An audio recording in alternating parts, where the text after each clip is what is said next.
Hola, bienvenidos a un repaso más de la lección de escuela sabática, la lección número 4, que se titula La esperanza del Antiguo Testamento para el 22 de octubre. El versículo de memoria la acabamos de observar, Hebreos 11, 17 al 19 dice, por la fe Abraham, cuando fue probado, ofreció a Isaac, y el que había recibido las promesas ofrecía su unigénito, pensando que Dios es poderoso para levantar aún entre los muertos, de donde en sentido figurado también le volvió a recibir.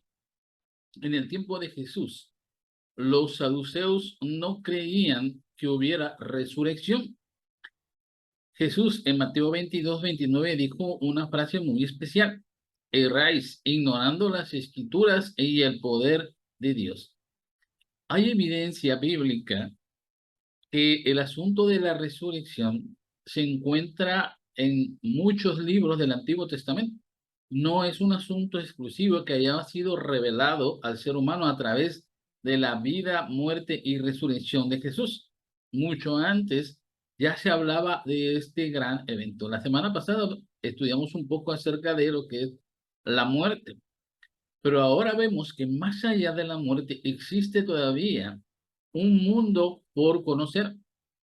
Este concepto de la resurrección para muchas personas puede resultar extraño, porque si bien es cierto, no tenemos una evidencia palpable de que alguna persona haya muerto o resucitado como tal en esta época moderna.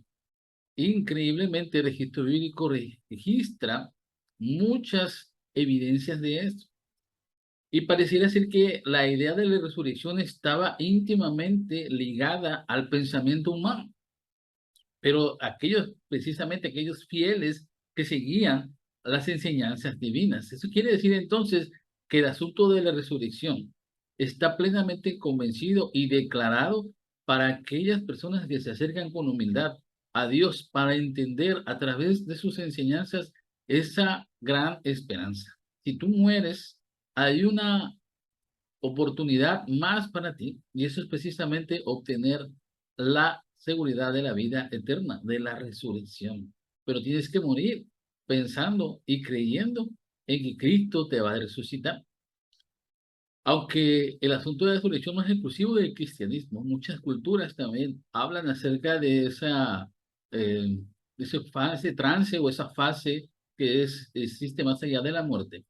El acercamiento que el cristianismo hace hacia el asunto de la resurrección se va en dos sentidos. Hay solamente dos resurrecciones que la Biblia menciona. Una que es para vida eterna y una segunda resurrección también, pero que esta es para muerte eterna. Y vamos a hablar de todo esto durante este repaso, así que acompáñeme por favor al primer versículo. Vamos a ver Job capítulo 19, versículo 26.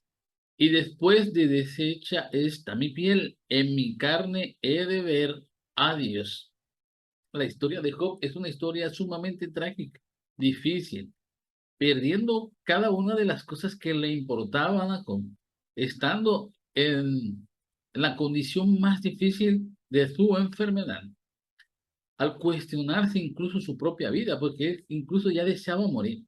Aún en medio de ese gran trance, de ese gran crisol, encuentra este pensamiento tan profundo. Él tenía la seguridad de que si moría, porque ya quería parar de sufrir, si él moría, tenía la seguridad de que Dios lo iba a resucitar. Él retenía su fe en Dios en medio de dolor, conocía a su Redentor y estaba de seguro que al final triunfaría sobre la misma muerte. Qué increíble cuando analizas un poquito la historia de Job y te das cuenta de que era un ser humano como tú y como yo, con la enorme diferencia de que confiaba plenamente en Dios. Cuando nosotros empezamos a tener una relación con Dios, eso nos da la pauta para que empecemos a avanzar en nuestro crecimiento cristiano. Pero hemos de llegar a tal altura como en el caso de Job, que en medio de cualquier circunstancia tan adversa como la que él sufrió, él aparece una vislumbre de esperanza, una luz más allá de la oscuridad. Y eso es precisamente que aún en el descanso de la muerte, cuando uno cree en las promesas de Dios hay esperanza todavía. Hay esperanza más allá del dolor. Y eso es precisamente la resurrección de los muertos. Muchas personas han perdido seres queridos y creo que tú estás incluido en ellos. ¿Esperas ver a tu ser querido más adelante o piensas que ya lo has perdido para siempre? La evidencia en la vida de Job nos muestra que él creía que su Redentor vivía y que él lo iba a redimir y lo iba a resucitar en el día postrero. Yo mismo espero verlo, espero ser yo quien lo vea y no otro. Este anhelo me consume en las entrañas. Job 19:27 hace esta gran declaración. La vida de Job es una vida de evidencia de que en el pensamiento humano existe la esperanza de la resurrección. No tenemos que afianzarnos al concepto de que la muerte es todo lo que nos queda a nosotros. Vivo, nazco, crezco, me desarrollo, tengo mi familia, tengo mis planes, envejezco y muero y ya. Esa vida sutil no tiene sentido. Cuando encontramos que a través del concepto de la resurrección hay algo más allá que este pequeño, breve espacio en el que nos toca vivir, entonces en nosotros debe crecer, así como en Job, el deseo de obtener esa resurrección. Vamos a ver cómo también a través de los salmos se muestra este concepto de la resurrección. Vamos a Salmos 49:15. Pero Dios me rescatará de las garras del sepulcro y con él me llevará. Esta frase todavía es todavía más interesante. Aquí el salmista, podemos hablar que es Salomón, quizás, está dándonos la pauta para hacernos creer algo increíble. Muchas personas creen que lo que tenemos en este mundo es todo lo que podemos obtener. Los necios confían en sus posesiones o en su fama. Incluso piensan que pueden prolongar mucho su vida para poder disfrutar. Hay gente en esta tierra que es tan rico que nunca va a poder acabarse su dinero por más que quisiera en todos sus años de vida. Sin embargo, todos ellos, aún el hombre más rico de esta tierra, tiene que descansar también, tiene que bajar al sepulcro y todo lo que obtuvieron, todo lo que ganaron, todo lo que acumularon es nada, porque donde vamos todos, que es al sepulcro, no obtenemos ganancia de nada, ni podemos disfrutar nada de lo que en esta vida obtuvimos. Al no confiar en Dios, nada ni nadie puede redimirles y darles vida después de la muerte. Son semejantes a bestias sin entendimiento. Eso es lo que dice Salmo 49, versículos 7 y 9 y 20. Este mismo Salmo se muestra ahora el contraste. Los sabios, por su parte, saben que el sepulcro, que es también su destino, pero ellos saben que el Redentor los rescatará de las garras de la muerte. Andar por la vida con la seguridad de que si muero seré resucitado es algo que te cambia las perspectivas, ¿de acuerdo? Yo sé que es muy difícil de entender este concepto porque todos tenemos miedo a la muerte y sería muy necio decir yo no tengo miedo a la muerte, pero a lo que sí tengo anhelo es a obtener la vida eterna. Y para obtener la vida eterna, inevitablemente tengo que ser resucitado por Dios. Entonces, esos conceptos van de la mano. La esperanza de la vida eterna, aún en el temor de la muerte, se puede compaginar. Porque el verdadero creyente, el que se aferra a Dios, no tiene miedo a lo que vaya a pasar más adelante, porque sabe qué es lo que hay más allá de la muerte. La Biblia lo ha revelado indudablemente. La seguridad entonces de un futuro más allá de la muerte nos hace ver esta vida desde una perspectiva que nos ayuda a vivir sin temor, aun cuando haya problemas que nos rodean. Y vivir sin temor es lo mejor que Dios le puede regalar al ser humano. ¿Quieren seguir viendo más? Vamos a ver Salmos, capítulo 71, versículo 20. Tú, que me has hecho ver muchas angustias y males, volverás a darme vida y de nuevo me levantarás de los abismos de la tierra. ¿Se dan cuenta el mismo sentido de estas lecturas que hemos estado estudiando? Los salmistas, Job, muchos profetas declaraban una y otra vez que el Señor lo resucitaría, lo rescataría de la muerte. Entonces, ¿quién les reveló a ellos que existiría la resurrección si Jesús todavía no había venido, no había muerto y todavía no había resucitado. Pues es precisamente porque Dios le había dejado en la mente del ser humano esa capacidad de entender el concepto de la resurrección. Para esto, a través de Salmo 71 encontramos una serie de enseñanzas para que nos ayuden a vivir esta vida sin temor y sin problemas, digo, sin temor a los problemas que nos puedan acabar incluso con la vida. Por ejemplo, el versículo 6 nos hace que seamos conscientes de que Dios nos ha sostenido aún antes de nacer. En el versículo 17, Él nos enseña desde la juventud a confiar en Él. En el versículo 3 declara, el capítulo 31 de Salmos, que Dios es mi roca y mi fortaleza. El versículo 9 no desampara ni siquiera cuando llegamos a la etapa final de nuestra vida, que es la ancianidad. Y en el versículo 20 hace esta declaración: y en la angustia, aún en mi muerte, Dios me dará vida y me levantará del abismo. Independientemente de la etapa en que empieces a entender el concepto de la resurrección, si eres un joven, si eres un niño, si eres un adulto, si eres un anciano ya, o si ya estás incluso al borde de la muerte, entender que la resurrección es algo real, algo que es alcanzable, porque Dios no dejaría el asunto de la resurrección para los privilegiados, para los estudiosos, para los sabios, al contrario. El asunto de la resurrección es para todos. Necesitas levantar tu mano y decirle a Dios: yo quiero que me resucites en el día posterior, pero para eso tienes que entregar tu vida a Él. Tienes que estar con Jesús, vivir con Jesús en esta vida, porque la vida eterna que te está ofreciendo también será al lado de Él. Y si tú en esta vida que te ha tocado, en estos pequeños años que vas a vivir aquí, no aprendes a amar a Jesús y a anhelar estar con Él, no tiene sentido para ti entonces que entiendas el concepto de la resurrección. Porque en la vida eterna estaremos con Jesús para siempre.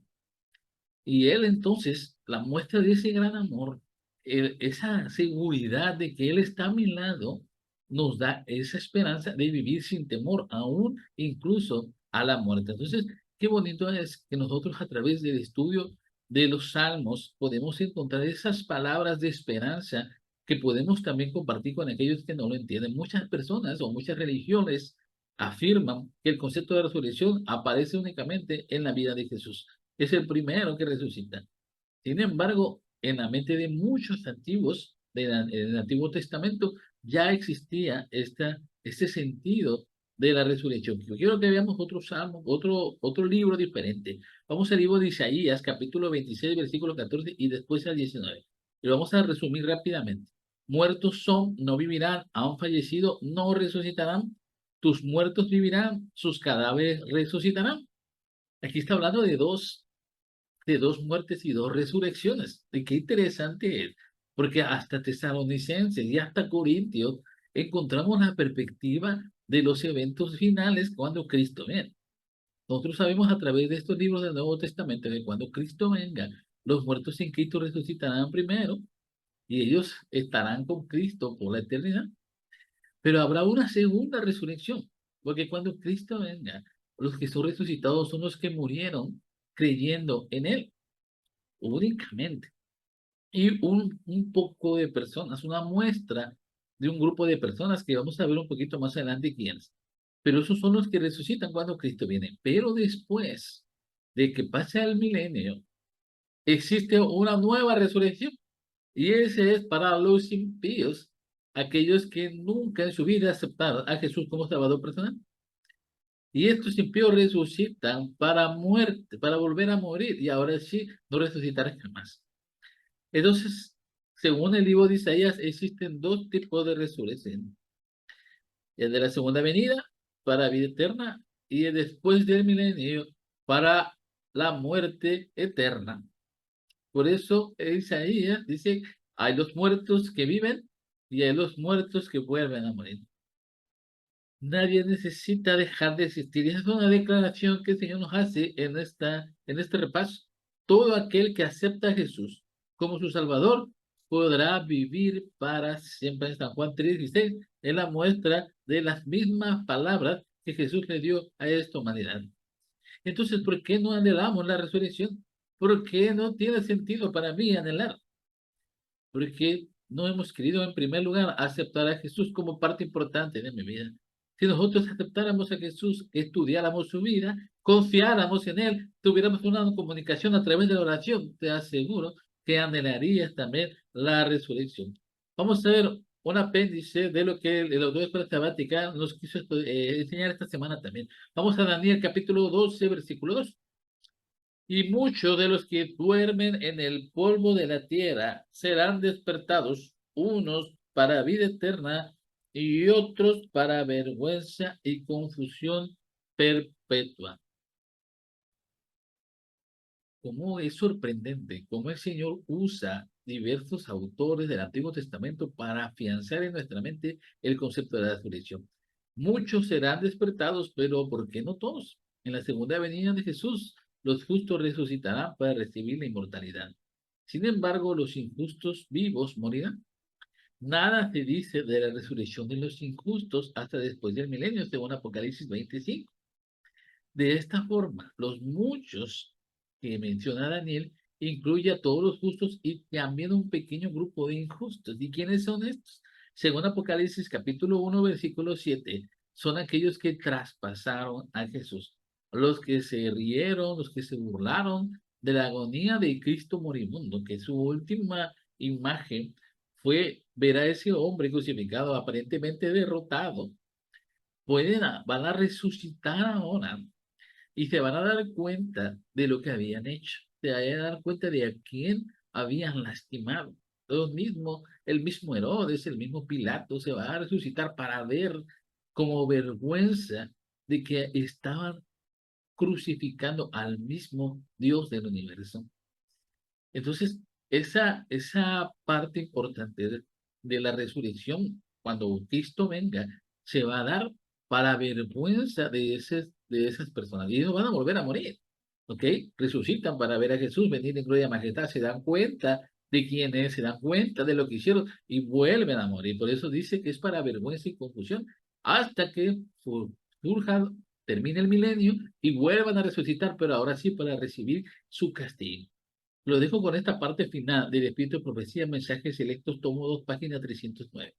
Cristo reclama como suyos a todos los que han creído en su nombre.